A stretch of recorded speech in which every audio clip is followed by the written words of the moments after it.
morning.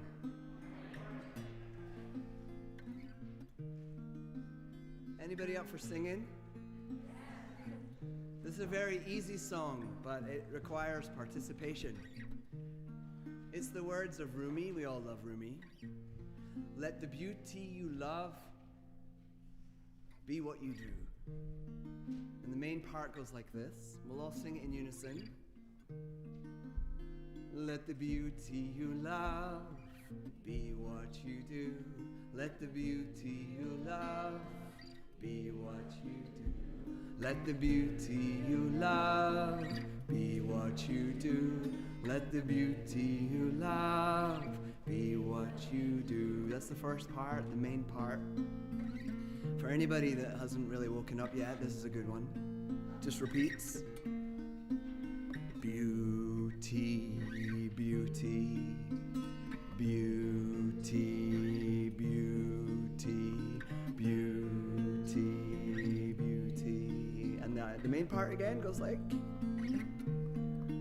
let the beauty you love be what you do. Let the beauty you love be what you do. And then there's one more part that everybody loves it when I sing in falsetto, so I'm going to sing it at least once. Beauty, beauty, beauty, beauty.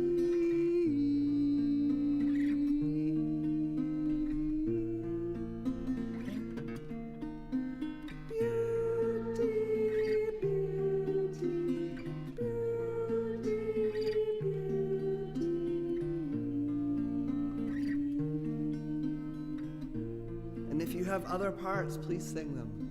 Let the beauty you love be what you do. Let the beauty you love be what you do.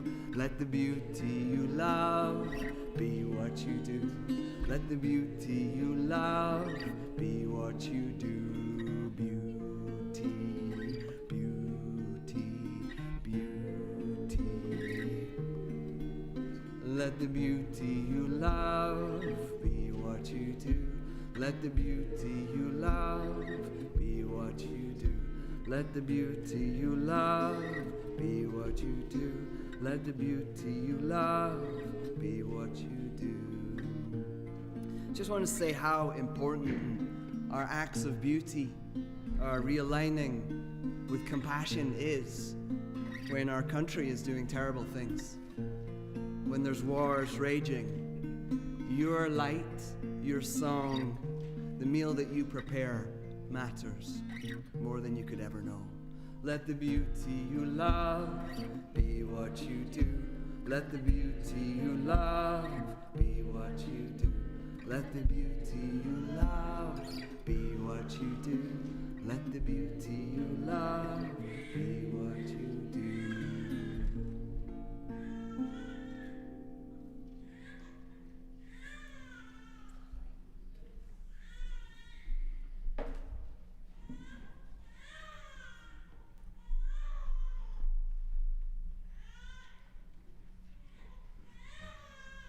Before we begin today's service, we acknowledge that the Unitarian Church of Montpelier is located on unceded Western Abenaki land. We honor, recognize, and respect these peoples as the native stewards of the lands and water on which we gather. In that same spirit, we will respect, protect, and be good stewards of this land for as long as we walk upon it. Good morning. I am Jen Roberts, your worship associate this morning. On behalf of the entire worship team, I'm so happy to welcome all of you, those here in the sanctuary and those watching on the live stream. We are delighted to welcome Reverend Simon Ruth de Voil back to our pulpit.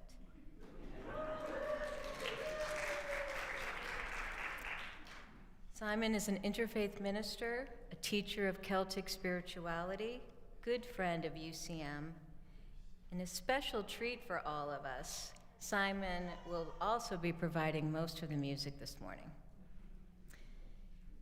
Simon is also the proud uncle of two of our favorite young local musicians and friends, Callum and Ela Robichuk.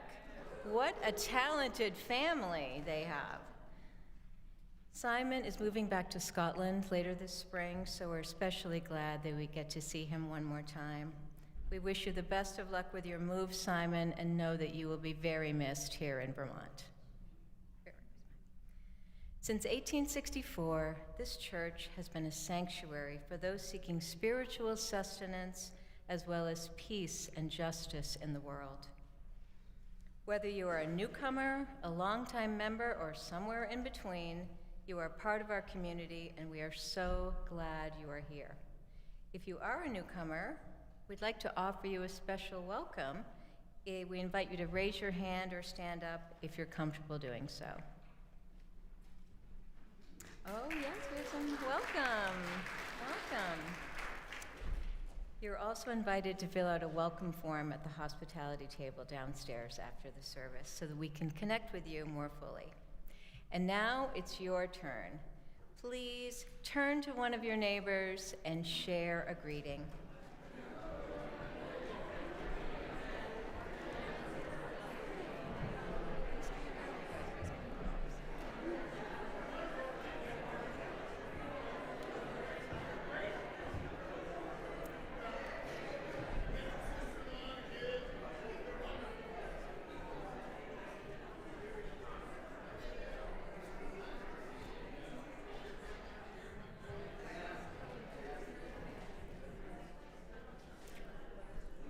Thank you for those warm greetings. We invite you to continue your conversations downstairs at coffee hour after the service. Please note we have hearing assist devices on the table in the rear of the sanctuary. You can also listen to and watch the service from the fireplace room downstairs should you need to leave the sanctuary for any reason. A member of our lay pastoral care ministry team will be available here in the sanctuary after the service. If you have a personal concern that you would like to share, please feel free to connect with today's lay pastoral caregiver, Betty McKinnell. There she is. Thank you, Betty. And now, let's take a deep breath, make sure our cell phones are silenced, and enter more deeply into our time of worship with the prelude.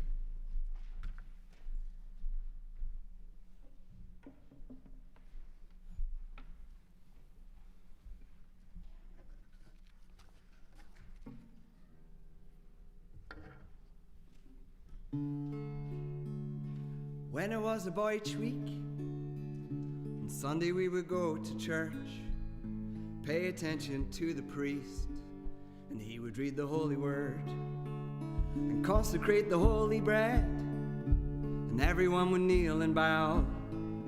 Today the only difference is everything is holy now. Everything is holy now. When I was in Sunday school, we would learn about the time Moses split the sea in two and Jesus made the water wine. And I remember feeling sad, miracles don't happen still, but now I can't keep track, 'cause everything's a miracle. Everything's a miracle. That's your part, by the way. I'll do it again. Everything's a miracle.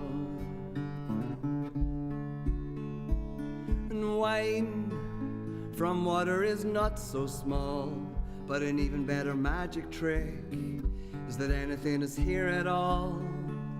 So the challenging thing becomes not to look for miracles, but finding where there isn't one. When holy water was rare at best, it barely wet my fingertips, but now I have to hold my breath like I'm swimming in a sea of it. It used to be a world half there, heaven's second-rate hand-me-down, but I walk it with a reverent air, 'cause everything is holy now. You ready? Everything everything is holy now. And read a questioning child's face and say it's not a testament. That'd be hard to say. And see another new morning come and say it's not a sacrament. I tell you that it can't be done. This morning outside I stood, saw a little red-winged bird shining like a burning bush and singing like a scripture verse. It made me want to bow my head. I remember when church let out, how things have changed since then. Everything is holy now. Everything is holy now. It used to be a world half there, heaven's second-rate hand-me-down. But I walk it with a reverent air, 'cause everything is holy now. Everything is holy now.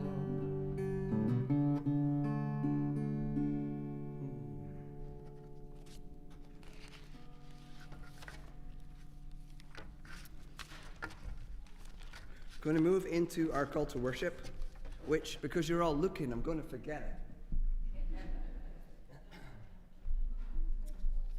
It's a call and response. So I invite you to get out your comfort zone and sing a song that you've never heard before. Little kids don't worry about getting it wrong, they just sing it at the top of their voice. We're going to talk about the divine imagination today. So really let the inner child in you, whatever age you are, show up fully. So I'll sing a line and then I'll point at you, and if you're willing, please sing it back. Our wisdom awakens. Our memory returns. Within these open hearts, a sacred fire burns. And the way is simple. The way is clear. The way is humble. The way is here. Solo for a second. May the fountain within my being be ever flowing, pure, life-giving to all.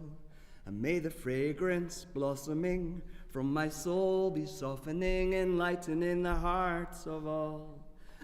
And may the world I weave with the breath I breathe bring beauty. And may the steps I walk on this sacred earth be in peace. Our wisdom awakens.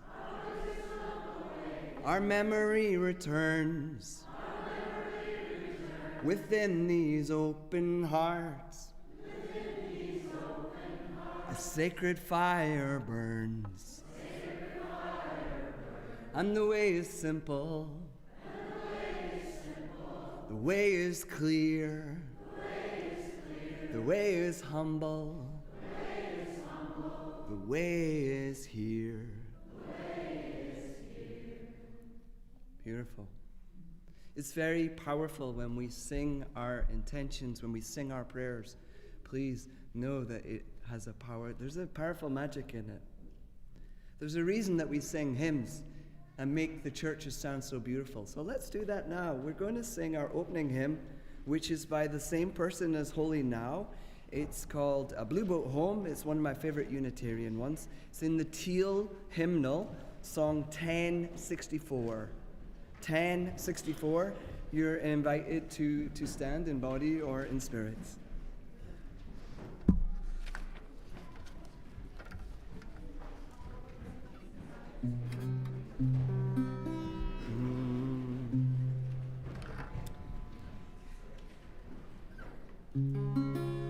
Though below me I feel no motion, standing on these mountains and plains, far away from the rolling ocean, still my dry land heart can say, I've been sailing all my life now, never harbor nor port have I known. The wide universe is the ocean I travel, and the earth is my blue boat home. Sun, my sail, and moon, my rudder, as I ply the starry seas, leaning over the edge in wonder, casting questions into the deep, drifting here with my ship's companions, all we kindred pilgrim souls, making our way by the lights of the heavens in our beautiful blue boat home. I give thanks to the waves upholding me, hail the great winds urging me on, breathe the infinite sea before me, sing the sky my sailor song. I was born upon the fathoms, never harbor nor port have I known. The wide universe is the ocean I travel, and the earth is my blue boat home. Please be seated.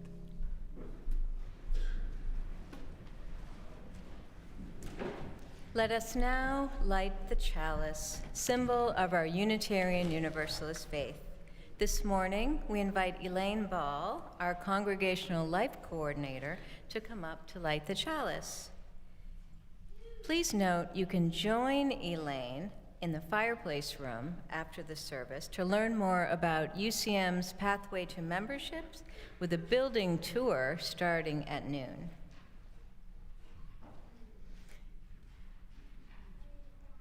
We light this flame, an enduring symbol of our collective commitment to lead with truth and compassion. And now let us join in saying our congregational covenant. We covenant to speak honestly and listen deeply to each other and the voice within, treat each other with compassion and honor our differences, take responsibility for the impact our words, actions, and inactions have on each other, support each other in times of need and of grief, and celebrate the beauty and joy in our lives. Honor the gifts of the past and be gentle with each other as we grow. Encourage each other in the brave work of creating a more beloved community and a healthy, sustainable world. And start again. Thank you, Elaine. Today is the last day to sign up for March Mystery Magic. This is our annual whole congregation. Oh, look who's here. Thank you, Liz. Our whole congregation game for both adults, youth, and children, where we exchange clues over 3 weeks in March and try to guess who our mystery buddy is. Then on Sunday, March 29th, we'll have our big reveal celebration so we can finally meet our buddy. Join in the fun by signing up at the spiritual exploration table today during coffee hour, or look for Liz downstairs. Today, in spiritual exploration, we have a Love in Action Day for all of our children and youth, where they will learn about the different groups and committees that makes our church thrive. When we sing everyone out, they will all exit through the door here at the front of the sanctuary.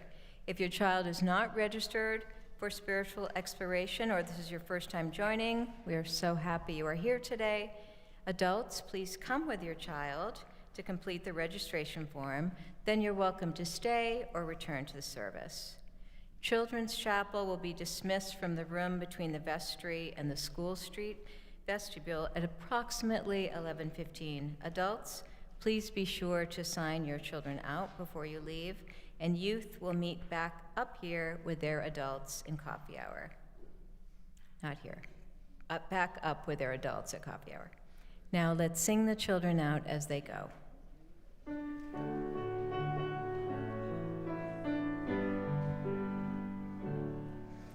We hold you in our love as you go, as you go.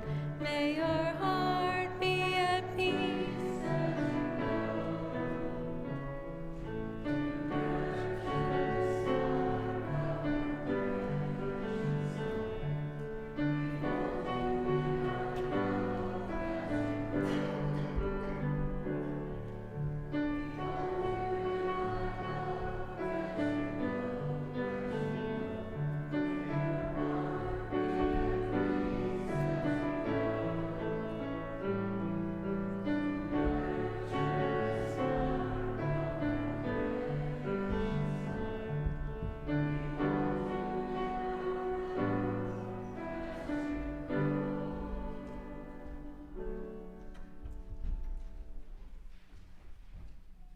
As you know, you can stay up to date with our very active community by reading our weekly e-news. I just have one announcement request to make today.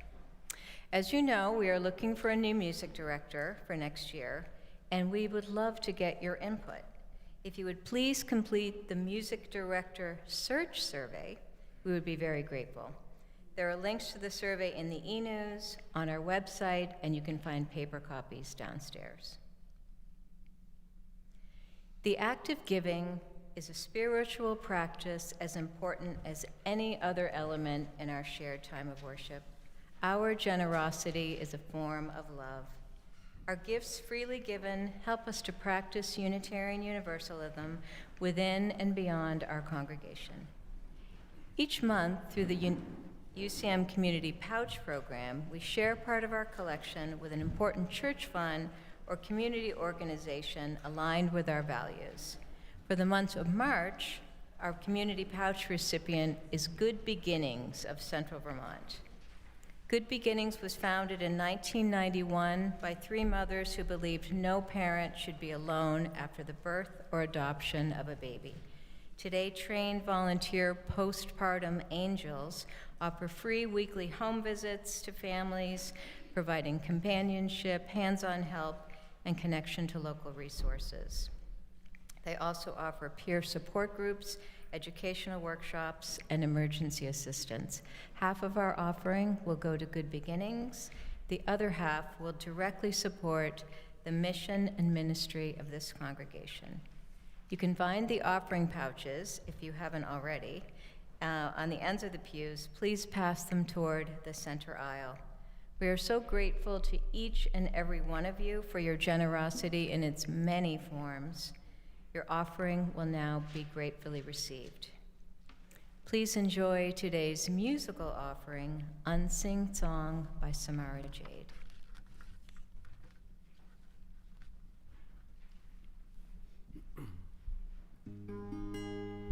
I listened to the silence till it was no longer silence, till it was filled up with bird song that had been there all along, till it was filled up with bird song that had been there all along. And I looked into the sunset till it was no longer sunset, till the sky grew darker and filled on up with stars, till the sky grew darker and filled on up with stars that were there all along. This is a sing-along. It was there all along. Third time? Yeah, it was there all along. The underlying unseen song. And I stopped to smell the flowers till they were no longer flowers. They began to wilt and droop and develop into fruit that turned to seeds and back to flowers that had been there all along. And I searched the world for answers till they turned into questions that shone light upon the answers that had been there all along, that shone light upon the answers that had been there all along. Yeah, they were there all along. Yeah, they were there all along. Yeah, they were there all along. The underlying unseen song. And the light obscures the darkness hides the light, and the stars are still shining when the sun is bright, shining bright. Oh, how unimaginable, how many layers go unseen in this dream, in this dream. So much more than it seems. And I felt into my sadness till it was no longer sadness, till it was filled up with fullness that had been there all along, till it was filled up with fullness that had been there all along. And I cut through my aloneness until I melted into oneness to the web of shining dewdrops that connects us all as one, to that web of shining dewdrops that has been there all along. Yeah, it was there all along. Yeah, it was there all along. Yeah, it was there all along. The underlying unseen song. And I spoke my words till they were no longer words, till they sounded no different than the song sung by the birds still sing even when they can't be heard. All the symphonies get blurred into the colors of the world is turning, powered by the bird song that's been there all along. Yes, that great wave of bird song that has been here all along. Unseen Song by Samara Jade is a good one, isn't it?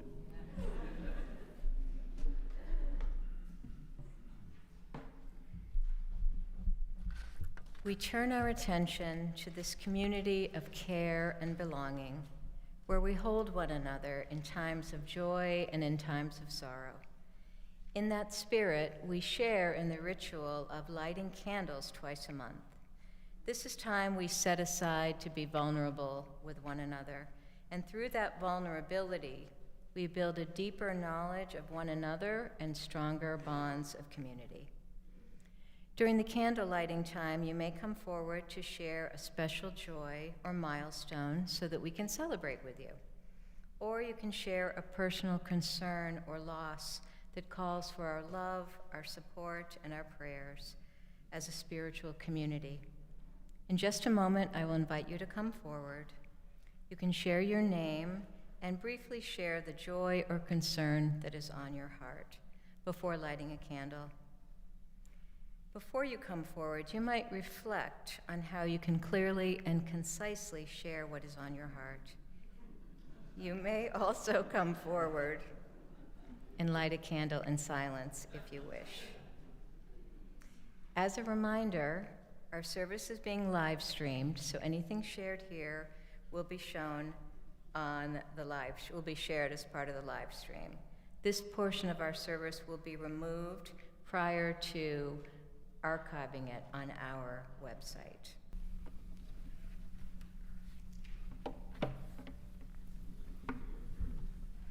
Thank you for sharing your joys and concerns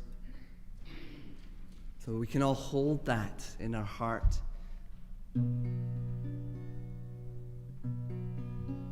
We're going to go into a little time of meditation. You might want to take some of the prayers and the joys or the images that you heard and place them front and center in your heart. And if your heart is troubled by the state of the world, by the state of our nation, or maybe a situation in your own street or your own house,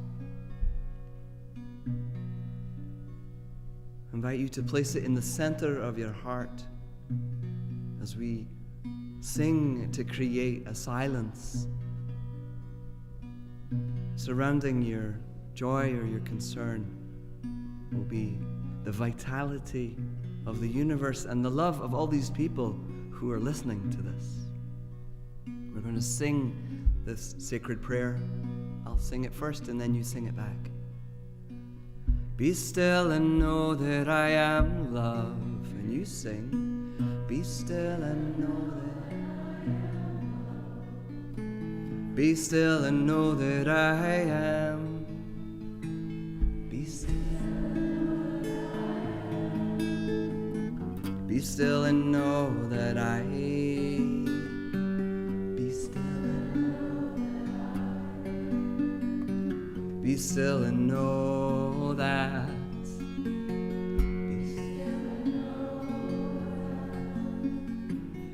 Be still and know.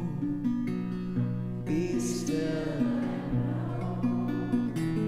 Be still and. Be still. Be still. Be still. Be.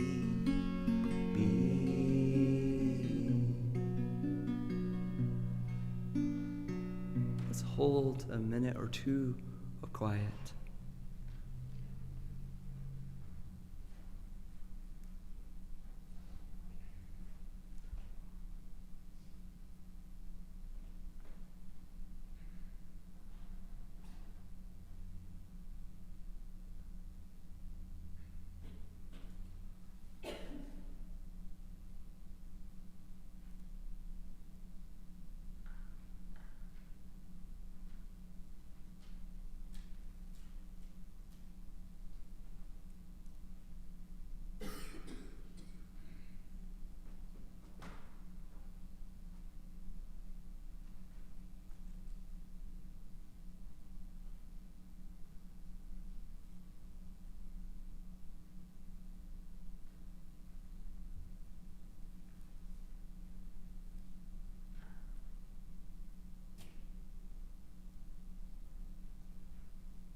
Into your heart, O truth, we place our heart prayers, not as problems to be solved, but as a focus for your light. Into your heart, O peace, we place our heart prayers.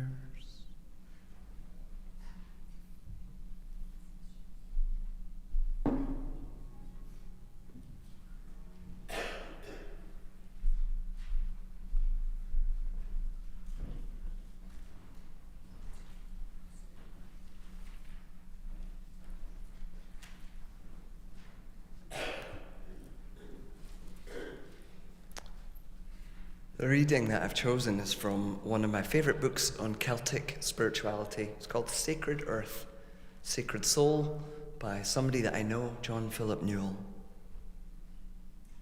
Because I'm going to be talking about the importance of the divine imagination. John Philip Newell writes, "In the Celtic world, the imagination is a faculty of knowing. It is a way of remembering what we have forgotten, that spirit and matter are interwoven, that time and eternity intermingle. The imagination is also a bridge into the future, forever opening us to ways of seeing and living that we have not yet experienced. To be made of God is to be made of sacred imagination. It is to have the capacity to dream our way into new beginnings in our lives and in our world. John O'Donohue says very similar things. I'm going to talk about the divine imagination today, but just a word. I am Scottish and I get excited when I'm up here, so I speak fast and I'm prone to mumbling. There are headsets at the back. If you're not hearing very well, grab one.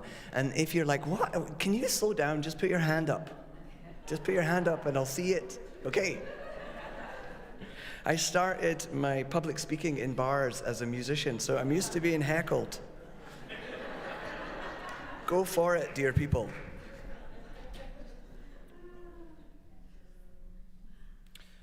I want to open with this. There's a guy called James Finley.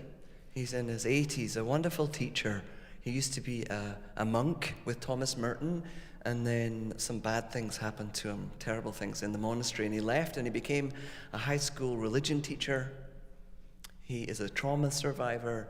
He became a therapist. He married a therapist who said, you better sort yourself out or I'm leaving. And he did sort himself out. So he has a lot of sacred wisdom that is tested in real life. And this is actually from a song, so you'll hear a little bit of music behind it. It's from an album called Point Verge by my friend Alana. There are those who hold that one religion is the true religion. And almost always when this occurs, the religion just happens to be their own. There is in the absoluteness of view a lack of humility which closes us off to the way God works in the hearts and the lives of other people in ways that are different than we are accustomed to. Humility liberates us from such notions. This is why humility is so paired up with wisdom, that the wise person is the humble person. They know so deeply because they know the limits of their knowledge. The limit is actually the rich, fertile edge along which all that is new keeps appearing. In Thich Nhat Hanh's language, this is to realize that every view is wrong view when it's held as the only view that's the true view. That's from an album called Point Verge. And that was James Finley. He says, there is in the absoluteness of view a lack of humility which cuts us off from the way God works in the hearts and the lives of other people in ways that are different than we are accustomed to. He says that the wise person is the humble person because they know so deeply the limits of their knowledge. And he says the limit is actually the rich, fertile edge along which the new keeps appearing. I'm going to try and unpack that for us. We've got a month, yeah? Back in 2008, I lived in a religious community on the island of Iona in Scotland. They were the most open-minded Christians I'd ever met. And when they invited me to join them, I thought, well, if you can't share your faith with the most open-minded Christians you've ever met, who can you share your faith with? So reluctantly, I went to live in the Abbey. My wife got a job there, and I went because of her job. I often call this time in my life the Abbey, because we actually lived in an 800-year-old Benedictine abbey that our community had rebuilt in between World Wars I and II around that time. They brought unemployed workers and inner-city young ministers that were interested in changing poverty, and they brought them together to rebuild this abbey. While I was there, I received my calling to become a minister. And I want to tell you the story because I think it shows how the imagination can be used as a tool to open up to the new. And here in 2026, in this precise moment of time, our world and our nation and our town and our church and our loved ones need us to open to the new. We need new financial systems. We need new government systems. We need a lot of help in creating justice. And we actually don't know how to do it. That's the problem. We have a willingness. How do we begin to dream into a new, kinder world where no one is left out? A new world. Well, an ancient tool that can help us here is the Celtic understanding of imagination as a faculty of knowing. And the last thing I want to say is that change happens with one idea, one person, one household, one church at a time. That's how it happens. So going back to this big change that happened in my life, I was walking on the road and all of a sudden I heard this instruction. It was in my mind, but it was as clear as if you were speaking to me. And it said, and this isn't my usual, this doesn't normally happen to me, but this voice from inside, or maybe from the earth, said, I want you to be a minister in a new way that doesn't exist yet. Like out of nowhere, mystical experience. It happened really fast. And here's the funny thing. My immediate reaction wasn't to be like, am I going nuts? My immediate reaction was, oh, I don't know how to do that. And in my head, immediately I heard laughing. Right? And that laughing was the end of the conversation, but it made me realize that if there is a divine imagination, a creative artist, a land that can speak to people, it knows that person and it's not going to ask them to do something that they're rubbish at. It's going to ask me to do something I'm good at. Oh, what would God want me to do? What am I good at? I'm good at loving people. I'm going to love people. God is asking me to be a minister in a new way that loves people. Okay. That wasn't a very good instruction. Here's where the divine imagination comes in. I started thinking about it. And one day I was walking down the road and I was just walking past the maintenance shed, and on the blue door it said, Jesus was a carpenter.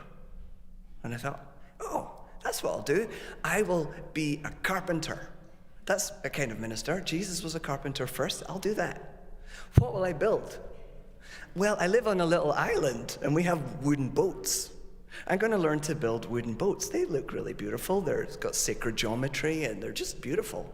I'm going to learn to do that. I'm one of those people, when you go in the boat and it starts to tip, I want to get back on the land. Know nothing about carpentry, nothing about boats. This is what I decided to do. And I thought, I'm going to get a workshop instead of a church, and I'm going to learn to do this. So I went to study, to apprentice with the only boat building minister I'd ever heard of in Maine. That's why I came to America. I went to this place called the Carpenter's Boat Shop to apprentice with a wonderful man called Bobby Ives. And after a year there, I went to the Northwest School of Wooden Boat Building near Seattle. And for the next 5 years, I learned how to build boats with people, because it takes many hands to build a boat. And then after I'd done all that, that's when I went to Interfaith Seminary down in New York City. And over the span of 7 years, a very new life evolved. But here's the thing. I just made all that stuff up. I just made it all up. And yes, I trust my mystical experience that prompted me to make a change. I filled in the details with my imagination, and it served me very, very well. Because sometimes we hit the limit of our knowledge. That's what James Finley said when I was holding up the phone earlier. He said, the limit of our knowledge is the rich, fertile edge along which the new keeps appearing. And one of the ways that the new appears is through the creative process, especially if it's deeper than words. And I've noticed that when I've had the incredible gift of being with Native American elders or tribes people, they'll really, as they're thinking, they'll be very aware of what's happening in the world around them. Whether that's an item breaking or crows. Where is the person that had the crows? Yeah. To allow our thinking to be infused by what's happening around us, what's happening in our bodies, and what's creatively bubbling up. I mean, I'm a songwriter, so this is kind of my thing. The music comes first, and then I fill in the details. I just make up the song. Well, do I? No, I don't, because I feel the song first. And then I go and I search for it, and I find the chords and the key that's the right key, and then my clever mind joins in, right? I think our problem as people is that we think the clever mind does it all. Clever mind only knows what it knows. It's really good at doing research. It's really good at some things, but it's not enough. Einstein said that the answers to our problems are not found at the same level of thinking that creates the problems in the first place. The answers to our problems are not found at the same level of thinking that creates the problem in the first place. Well, what is the kind of, Einstein doesn't necessarily tell us that. He did say that the most important question you can ask is this universe friendly or not? And I think what he was getting at was, is there a divine imagination that your imagination can tap into? Is there a collective consciousness? I don't know. I didn't get to ever have a conversation with Einstein. I probably wouldn't have understood what he was on about anyway.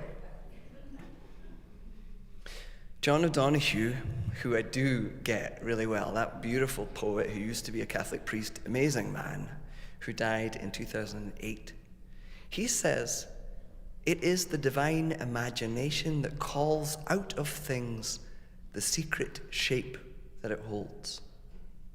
It is the divine imagination that calls out of things the secret shape that it holds. Remember I was saying about, I find the shapes of the chords and the key first and create the bedrock of the song in which the poetry can come. And sometimes the poetry is the words of Rumi or the words of someone else. My clever mind doesn't have anything to do with it.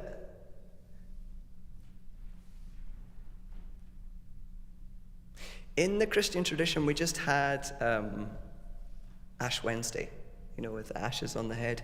And they talk about repentance, right? Now, I want to look at another meaning. There's a Greek word, metanoia, for repentance. And it doesn't just mean like that first step on the 12 steps, to name what you're doing and turn away from it. It also means, metanoia means to try on a higher mind, to try to see things beyond how you see it. That's part of the work of undoing the mistakes. The imagination is very important to me as a musician and somebody who adores Celtic spiritual wisdom. In the Celtic spiritual wisdom, much of it has been handed down through stone carvings and poems and songs. There's no kind of encyclopedia or doctrine, which I think is a great thing. And one of the things why this inspires me so much is that you can look at what the artist was pointing to and try and imagine what it was they were seeing. The lens of the poet is just such an amazing thing. Have we got any poets in the house? The world needs you because of the way that you see the world. Here is a poem called Earth as Original Spiritual Directors by my friend Christine Walters-Paintner. She's talking about this way of seeing that infuses imagination into our thinking. May everything in creation become a catalyst for your self-understanding. Let the sacred whispers carried on the wind invite you to release what is not necessary. Let the breezes help your wings to ascend, the sparrows to remember your flock.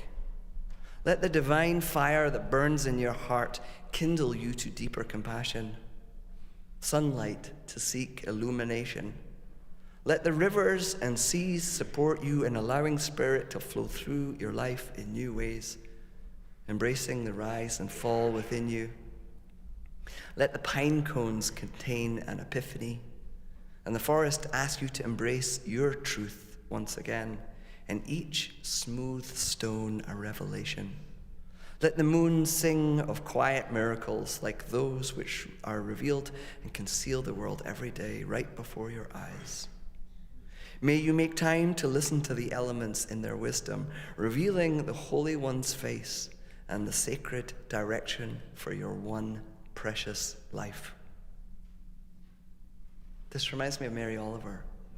Yeah.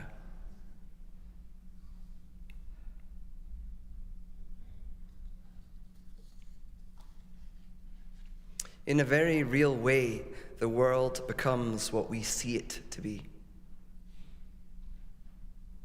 Or more to the point, we become what we are seeking.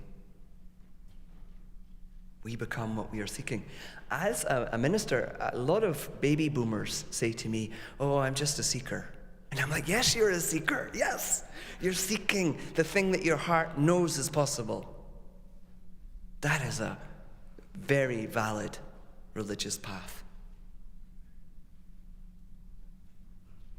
So if we think about that longing that our heart, and especially when we see injustice, especially when we see Iran being bombed, well, for me anyway, no. This is not the way, and I'm filled with fear. And like all that stuff, we have to deal with all that stuff. But I am talking about a step that comes after that, which is, what do I see instead? How do I be the exact opposite? Regardless of how much of a difference I make in life, I cannot be that thing. I cannot be that thing. I have to be actively nonviolent. And here we've just had the example of the monks, those Buddhist monks. God, I love them. They were amazing. And that dog that walked with them, they exuded peace, but not just peace, also healing. Did you see them go up and bless people? I also noticed how they held their quiet presence right next to religious Christian bigots shouting at them that they were going to hell. Oh, what do you want to be? Do you want to be this gentle presence that pauses for children? Or do you want to be somebody judging somebody else's religion? I'll choose the monks, thank you. It was so obvious what walking your talk looks like. For me, anyway. My biggest example, role model of be the change is Francis of Assisi. His early biographer, one of the brothers, said Francis did not so much pray as he himself became a living prayer. Now, Francis did it. We can all do it. And I see that living prayer in the Dalai Lama. When he rushes up to people to greet them. He's never met them before, but you'd think it was his best friend in the whole world. He's able to see the belovedness of that person. A little bit of wisdom from the artists again, because they're the ones that really teach us how to see this way. Leonardo da Vinci said, "Learn how to see. Notice how everything connects to everything else." Learn how to see. Notice how everything connects to everything else. Similarly, I'm going to quote John O'Donoghue again. It is the divine imagination that calls out of things the secret shape that it holds. Now, this expanded, inclusive of the imagination way of seeing, where you can see the statue in the stone, is not just for artists, it's also for anybody interested in compassion, justice, beauty, or increased reverence. There's a Scottish guy you've probably never heard of. His name was Sir Patrick Geddes. He died just after World War I. Now, he was a pioneering philanthropist, biologist, sociologist, and urban planner. And he taught that cities should be understood through the lens of place, work, and people and folk. He was one of the earliest people to say, think globally, act locally. And he taught zoology and biology at Edinburgh University. To get his students to think out of the conventions of scientific abstract thinking, Patrick Geddes would take his students to the botanic gardens and geek out at the sacred geometry before their eyes. He would say, this is a quote, "Now take what you have learned and let it set your imagination on fire. What is the beauty that you can bring to the world from this story, from this knowledge of this tree?"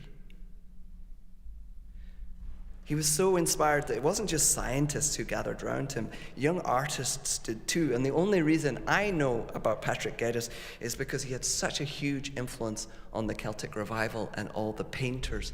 I pray with paintings. I pray with images. How did the artists learn to see the myth in nature and all that depth? It was because they listened to this urban planner scientist. This way of the Celtic revival and nature, and we are nature, and this outpouring of goodness is a big part of what I teach as a minister. There's so much about life that I believe to be true, but I can't explain it in a rational way. I can only really explain it through my actions or through my songs. Here's a quote by Thomas More called Re-Enchantment of Everyday Life. Enchantment means enchanté, with song. Enchanté, but it's not just song, it's sacred language. We might not want the dogma of religion, but we need to keep the reverence and the vision and the sacred language. Call a prayer a prayer. Anyway, I'm preaching. I know I'm allowed to preach, but that's not the point. Thomas More. We tend to consider imagination too lightly, forgetting that the life we make for ourselves individually and for the world as a whole is shaped and limited only by the parameters of our imagination. Things are as we imagine them to be, as we imagine them into existence. Imagination is creativity, and the way we make our world depends on the vitality of our imagination.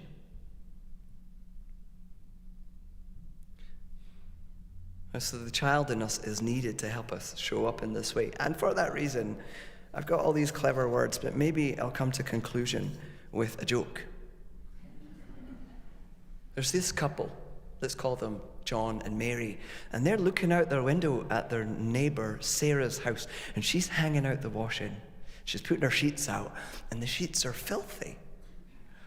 And the couple say to each other, do you think there's something wrong with her washing machine? No, it's not our business, let's just leave it. A few days later, they watch her and she's putting out t-shirts, and they're covered in stains. And they're like, we should tell her something. There must be something wrong. Maybe her eyesight's going. A week later, they look out, and here's, did I call her Jane? Sarah, thank you. Here's Sarah. Here's Sarah. You see, I just made it up. Here's Sarah hanging up the sheets again, but this time they're really clean. And the wife says to the husband, oh, she must have got a new washing machine. And he said, no, I just cleaned the windows.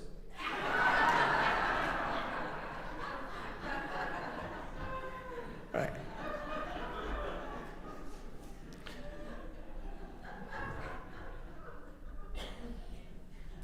Meister Eckhart, 700 years ago in Germany, said, I need to be silent for a while. Worlds are forming in my heart. The partner to the divine imagination is quiet, especially in nature. We are different when we're in a canoe, or even just sitting in a garden. We think differently. My last point is that we can integrate the imagination into what we have as wounded healers, attending to our longing for the world and bringing into focus solutions to the pains that we carry in our hearts. I often say that our heart grieves because we know another nonviolent option is available to us. I used to teach with Quakers in prisons, and we would teach there's always a nonviolent option. Find it, seek it. Louis Armstrong introduced What a Wonderful World in a video that I watched recently. He said, I can't do Louis Armstrong properly, sorry. But for copyright reasons, I thought I shouldn't play it through the phone.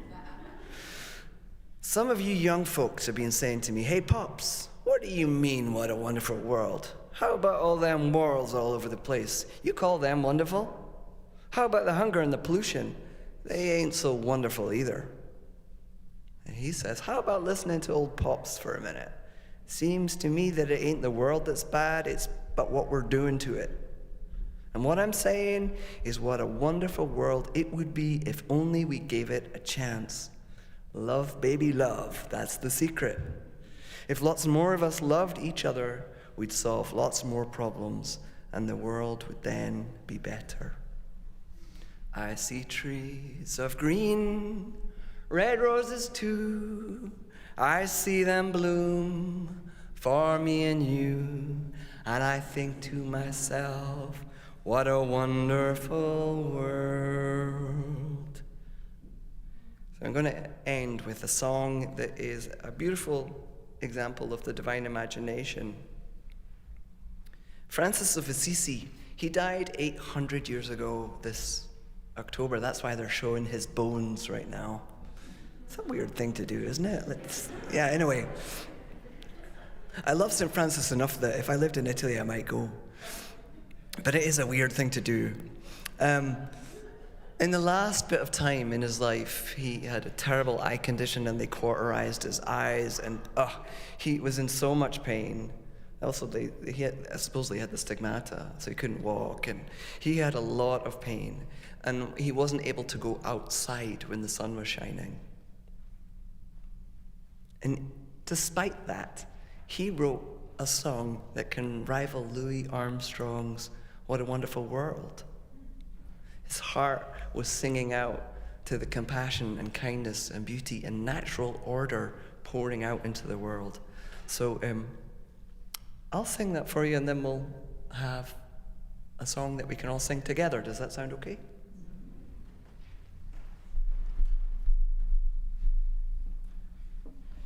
We weren't here a month, but forgive me if I went on too much. Is this microphone on? Let's find out. Yes, great.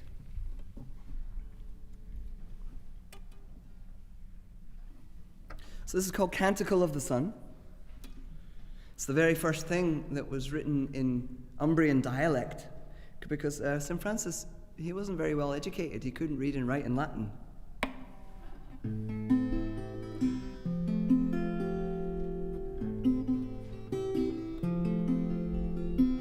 Most high, all-powerful, precious God, no spoken word can hold your name. And praise be to you who births all life with all your creatures.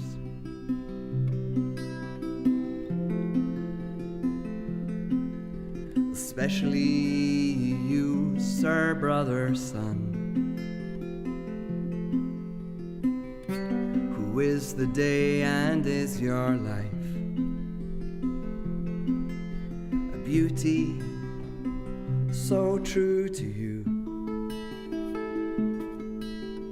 There you are, there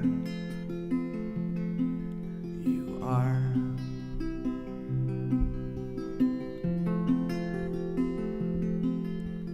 Praise be to you, my Lord, you are Sister Moon and the stars,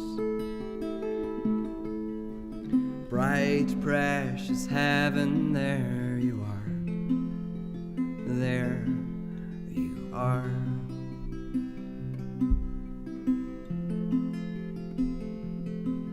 And praise be to you, my Lord, you are brother wind and the air, breath of spirit, there you are, there you are.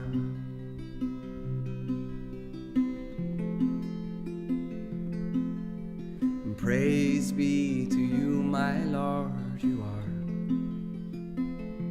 sister water,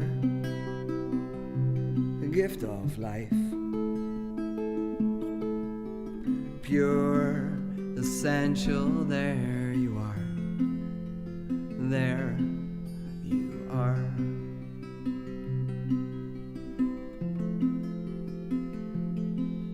And praise be to you, my Lord, you are brother fire, friend through the night, strong and playful, there you are, there you are.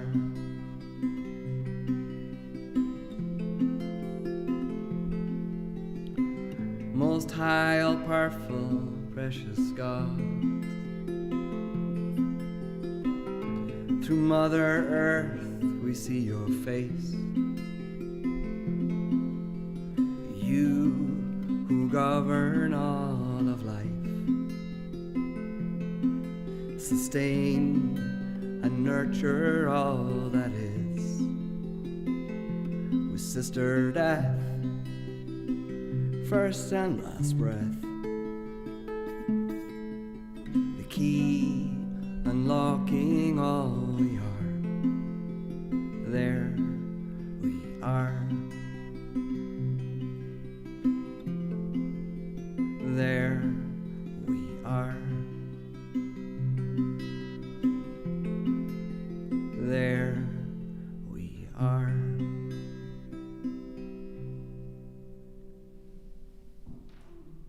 I want to say to you, I'm going to get down here if I can. I want to say to you, I think of you as the social justice church. You get that, and you do it really, really well. If you can bring the artist in for a vision of our wholeness as you respond to all that is wrong, something powerful happens. This stuff about the divine imagination that I am talking about isn't the only piece needed. Action for justice is needed, but bringing the two together. So I am aware that what I've said today is a little bit unbalanced, but it's the aspect that I bring as an artist, and hope that you will take that and make it your own in your own way. Please take what was useful in what I shared and throw away the rest. Life is too small for other people's ideas. I've got a beautiful song by India Ari as our closing hymn. I know it's not a hymn, but you know what I mean. The original is beautiful. India Ari sings it on the Oprah show. She's an African-American singer. She's amazing. I think the words are going to get projected. Is that correct? But there's a chorus that you can just sing along. James is going to come and do some improvisation. I am light, I am light. I am light, I am light. Again. I am light, I am light. One more time. I am light, I am light. Do you understand? Yeah. Yeah, it's the closing hymn. That's right. Please rise in body and spirit. I am light, I am light. One more time. I am light, I am light. Here's the other part. I am not the things my family did. I am not the voices in my head. I am not the pieces of the brokenness inside. I am light. I am light. I am light. I am light. I am light. I am not mistakes that I have made, or any of the things that cause me pain. I am not the pieces of the dream I left behind. I am light. I am light. I am light. I am light. I am light. I am not the color of my eyes. I am not the skin on the outside. I am not my age. I am not my race. My soul inside is all light. All light. All light. All light. All light. I am light. I am light.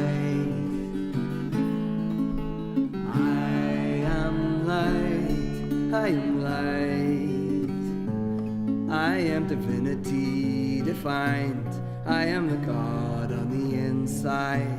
I am a star, a piece of it all. I am light. I am light.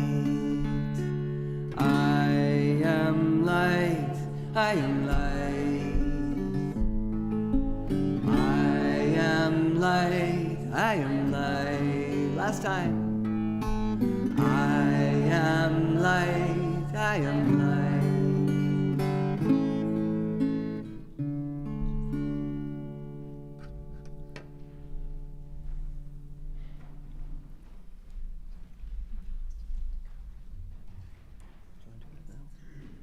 Yeah. Would you like to? Well, actually, while you're still standing, I'll sing a blessing. May the blessing of the sacred be upon you, and the Spirit be in your heart, and life flow through your veins, now and forevermore. Simon, excuse me, I forgot. We need to extinguish the chalice first.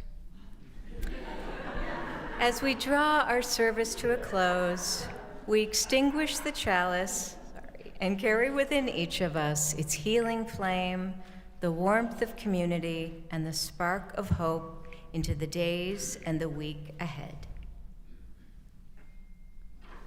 Please join now in our unison mission statement.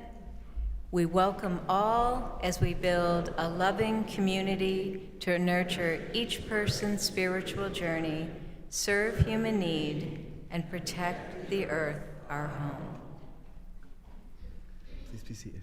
I already blessed you. You're already blessed. You don't need me to be blessed.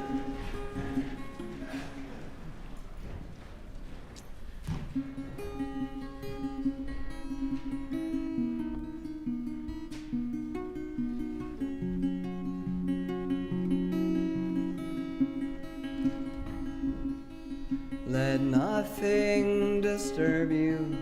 Let nothing frighten you. Everything changes. I alone remain. Hold patience, for nothing is wasted. Presence in all things. I'm with you in all things. Let nothing disturb you. Let nothing frighten you. Everything changes. I alone remain. Hold patience, for nothing is wasted. Presence in all things. I'm with you in all things. Last time. Let nothing disturb you. Let nothing frighten you. Everything changes. I alone remain. Hold patience, for nothing is wasted. Presence in all things, I'm with you in all